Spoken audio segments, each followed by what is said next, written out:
Hello guys, आज के इस वीडियो में हम देखेंगे सेंट्रल अमेरिका।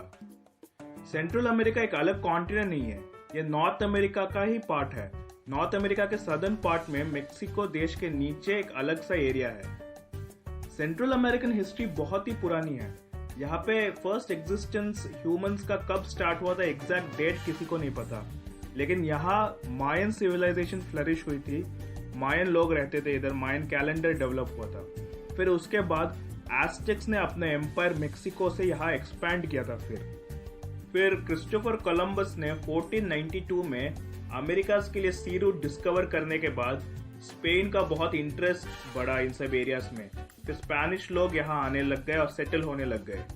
स्पेनिश लोगों के आने के कारण बहुत एस्टेक एंड मायन लोगों की पॉपुलेशन कम हो गई थी। वो इम्यून नहीं थे स्पेनिश लोगों के डिसीज से, स्पेशली स्मॉल पॉक्स। स्पेन ने इधर अपना वाइस रॉयल्टी स्थापित किया न्यू स्पेन के नाम पे, जहाँ पे स्पेन का एक वाइस रॉय इधर रूल करता था। न्यू स्पेन का प्रोविंस करीब 300 साल तक था, 1521 से 1821 तक।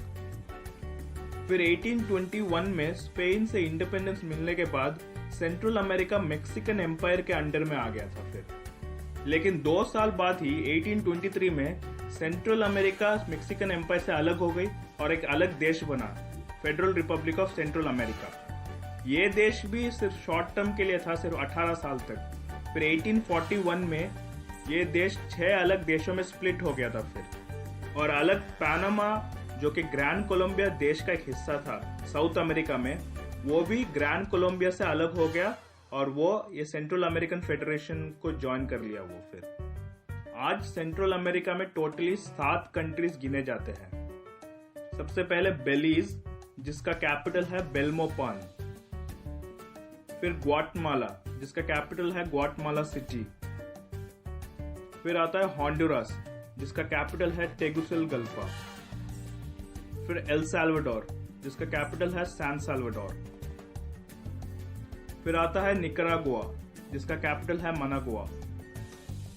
और फिर नीचे आता है कोस्टा रिका, जिसका कैपिटल है सैन होसे। और फिर पैनामा, जो कि ग्रैंड कोलंबिया से स्प्लिट हुआ था, उसका कैपिटल है Panama city.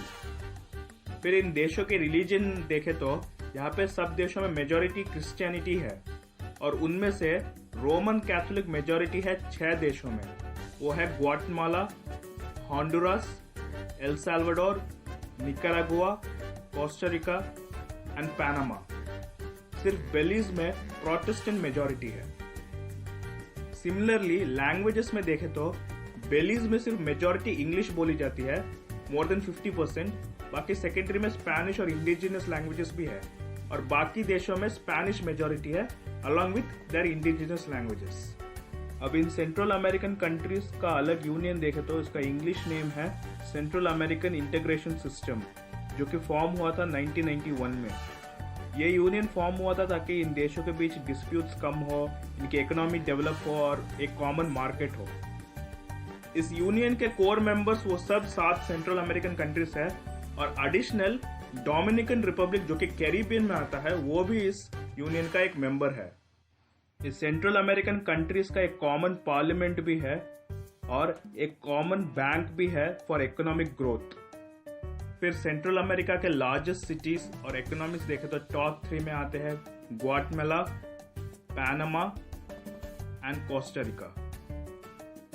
So thank you guys for watching the video and please subscribe to this channel.